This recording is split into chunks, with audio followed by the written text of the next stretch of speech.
Hello everyone. This is your Suddi Akka once again here, and today guys, it's another reaction video related to something happening in Sri Lanka. This video that I'm going to do the reaction now is a 4-minute video, but this brought Sri Lanka in a very huge controversy because this is, I think, if you're into a beauty pageant, you know what I mean, this will be the worst scenario that you wish to happen or you wish not to happen to you, because it will be an embarrassing, especially you're a beauty queen. I already watched this video. I know the whole story of this video, but I want to share this to you guys, and let's all make a reaction about this video because I really want to know what is your stand if you are in the situation. It's really embarrassing, guys, and I will explain to you later on how it become embarrassing. So for now, let's watch the video and see what happened. So this is the 2020 Mrs Sri Lanka World. It was the coronation was held few days ago, but the controversy is still in the news until now. So let's see what happened, and let's see what will be your reaction, guys. 2020 Sri Lanka World 2020 goes to none other than contestant number 20. Okay, so I can tell that because the other one we cannot see the number. She's the number 20 and the other one is the number 17. Since they declared that the Mrs. World is the number 20, so this Mrs. number 17 is the first runner-up. So she was the crown, this number 20, she is the one who crowned as the Mrs. World Sri Lanka 2020.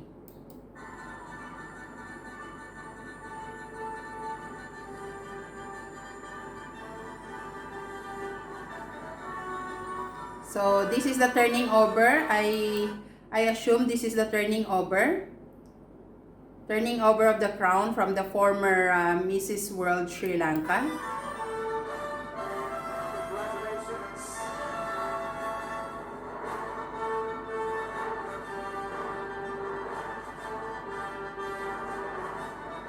Okay, in here guys, I just want to, if you're looking at that, right? So the girl, the lady who's standing here, she is the Mrs. World 2019. She's turning over the crown to the newly reigned queen, the Mrs. World Sri Lanka 2020, which is Miss Pushpika D. Silva. She is the new Mrs. World Sri Lanka 2020. And this lady here is the Mrs. World Sri Lanka 2019, which is, her name is Caroline Jury, if I'm not mispronounced the name. It's Caroline Jury. I can say that it's like she's not happy turning over her crown to the newly crowned queen, to Mrs. De Silva. And I noticed, actually guys, I noticed this and I want you to notice also, she didn't even give a hug to the queen, to Mrs. Pushpika De Silva. It's like she just put the crown and she just turned her back, and even this guy has to come to fix the crown. But then, guys, look what will happen next. It's the moment he's been waiting for. Sri Lanka. See, she didn't even hug and congratulate the newly crowned Mrs. World Sri Lanka, but then she went to the first runner-up and gave a nice hug and a cheek to the first runner-up. It's so you can really say that it's like she's not happy that she's the winner. I'm sorry, but that's how I'm seeing it. Like she's not happy that she's the winner. For what reason, I don't know. But guys, that's not yet the end of the story. There's more to come, so let's watch this some more, guys. It's been waiting for, and she's been sashed as They even have like a good talk. The reason I'm saying this because like what I said, I already watched the full video and I know what is the whole story. But then guys, it's me now. And after I will show you what is the main reason why this become controversial. I know that your reaction and your feeling will same as me. So let's proceed, guys. 2020. Ladies and gentlemen, put your hands together to Mrs Sri Lanka World 2020. Okay, so this is the scenario. They already declared that the winner is Miss Pushpika De Silva, the one who was standing in the middle before of the video. And now, this lady who's holding the microphone is the former Miss World. It means she is the Miss World Sri Lanka 2019. So, Mrs World Sri Lanka 2019. So, she's gonna say something, guys, and I want you all to listen very carefully. What is she saying and what will happen next? This is the most embarrassing thing that could ever happen to anyone, especially if you're a beauty queen. Small request, as per the Mrs. World, there's a rule that you all have to be married and not divorced. So, I'm taking my first step saying that the crown goes to the first runner-up. Okay. I'm getting goosebumps. I mean, guys, she's a beauty queen. Okay, this is a scenario. Let's look into the two sides of the story. She said that as a rule of the Mrs. World Sri Lanka, since you are considered it's a Mrs. World, so you should be married and not divorced. Considering that the queen is not married or she's divorced, Miss Pushpika De Silva, let's consider that it's true. She's divorced and she's not married. First and foremost, before you join the contest, there will be a panel of people who will screen the contestant. Of course, you cannot just show a wedding ring. There will be a documents to prove that you're really a Mrs. or a mother or a wife, or you're not divorced. That is for sure. This is not a small beauty contest. This is a major beauty contest in Sri Lanka. So for the fact that Mrs. Pushpika De Silva is walking in the aisle and joining this competition to this level, it means that she passed all the requirements. That's why she's there. And second thing, if for example that happened, who is she, Mrs. Caroline Jury, to announce the next winner? There's a judge, so she bypassed the power of the jury. She bypassed the power of the panel, the judges. She declared the first runner-up just on her own without even consulting to the judges, the organizers, or to whoever is there. It's embarrassing. And you see what happened after this, guy. So after she said that, because she said that Mrs. Pushpika De Silva, the one who is crowned now, is divorced and she's not married anymore. I don't know how she get the story, but it seems like this is not only her. Let me show you next why I said this.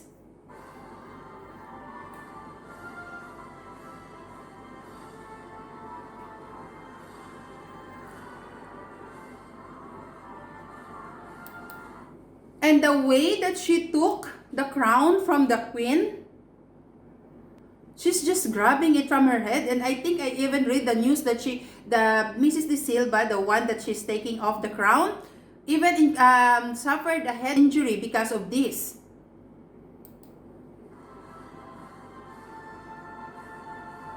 Oh my goodness. Okay. So this is what I'm saying, that I know she's not alone. Notice the girl on the black gown behind this. She's like arranging bull who wants to go into a wrestling or whatsoever. The way she acts, she walks, I don't know. You can even see that she's in pain. You can even see that she's in pain while they're taking off the crown. She's scolding. She's scolding the lady on the States, guys. There are like millions of people watching this. It's not only in Sri Lanka, it's around the world. The people is watching this. And she's scolding at her. I mean, if I am the first runner-up, I will never even take the crown. I will refuse for the crown. I mean, if it's just me. Even though she declared. Because it's not the judge or the organizer who declared it, but it's just somebody there. I will not even accept it. I will not even cry. Why should I cry for what? I know that I don't deserve that.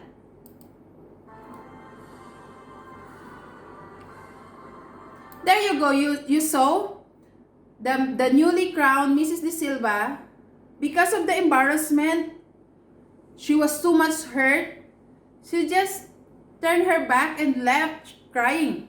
And if you notice this girl on the black gown raising her hand with a fist, it's like this is a wrestling and yes, we won. What is this? Come on. Look at that. So you can clearly say that they want the first runner-up to win, right? They want her to win. And they don't like the first one, the one who declared winner, to be the winner. They want the first runner-up. They're rooting for her.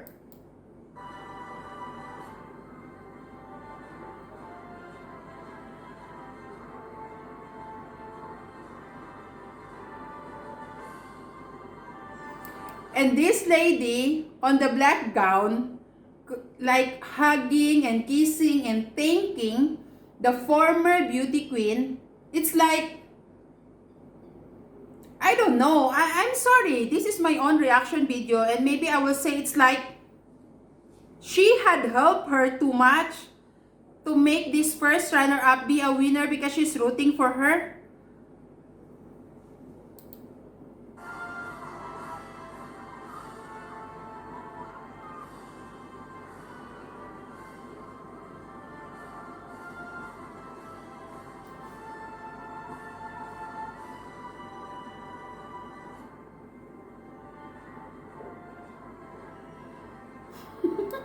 It's just so funny here. First thing, this is a major beauty contest.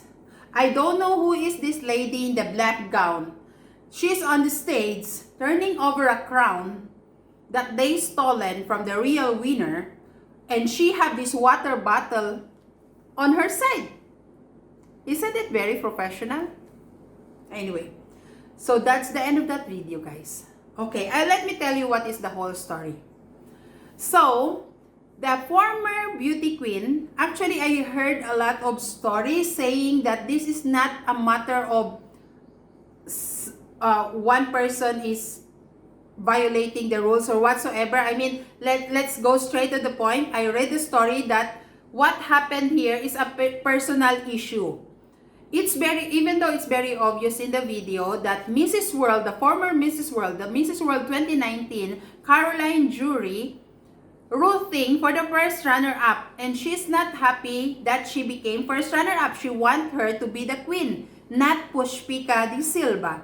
But then the judges, with the scores and everything, declared Mrs. Pushpika De Silva to be the Mrs. World Sri Lanka 2020.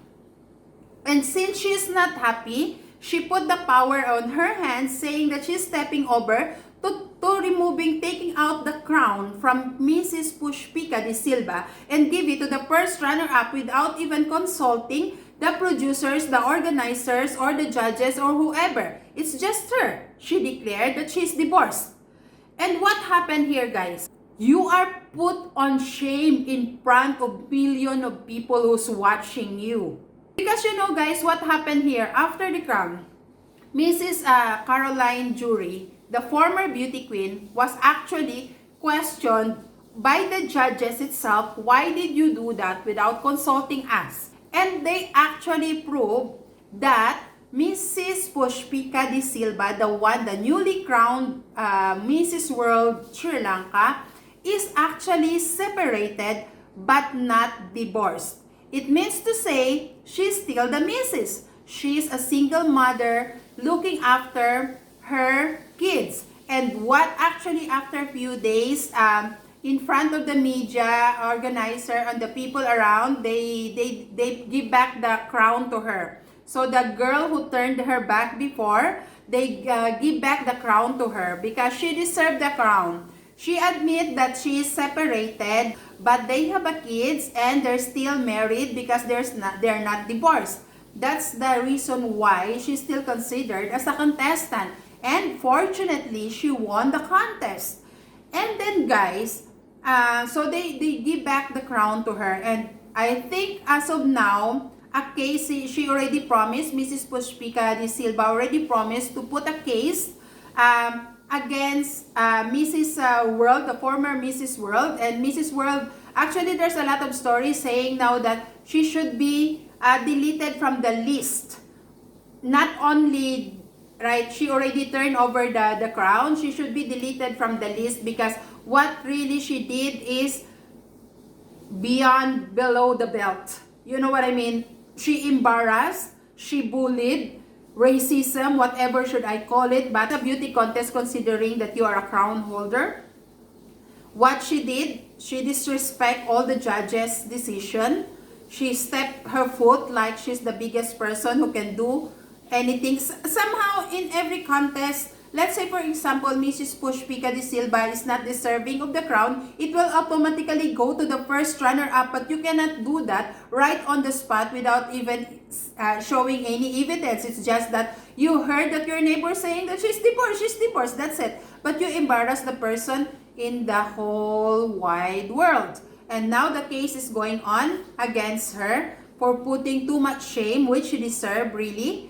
And yeah, I think I can consider that this beauty contest in Sri Lanka is really the most embarrassing, scandalous, and controversial beauty contest I have ever seen. So to the Mrs. World, Mrs. World Sri Lanka 2020, Mrs. Pushpika de Silva, congratulations guys. So that's it guys, and that's my reaction video. Me or love me, that's me reacting, and this is Suddi Akka. Thank you everyone. Bye bye bye.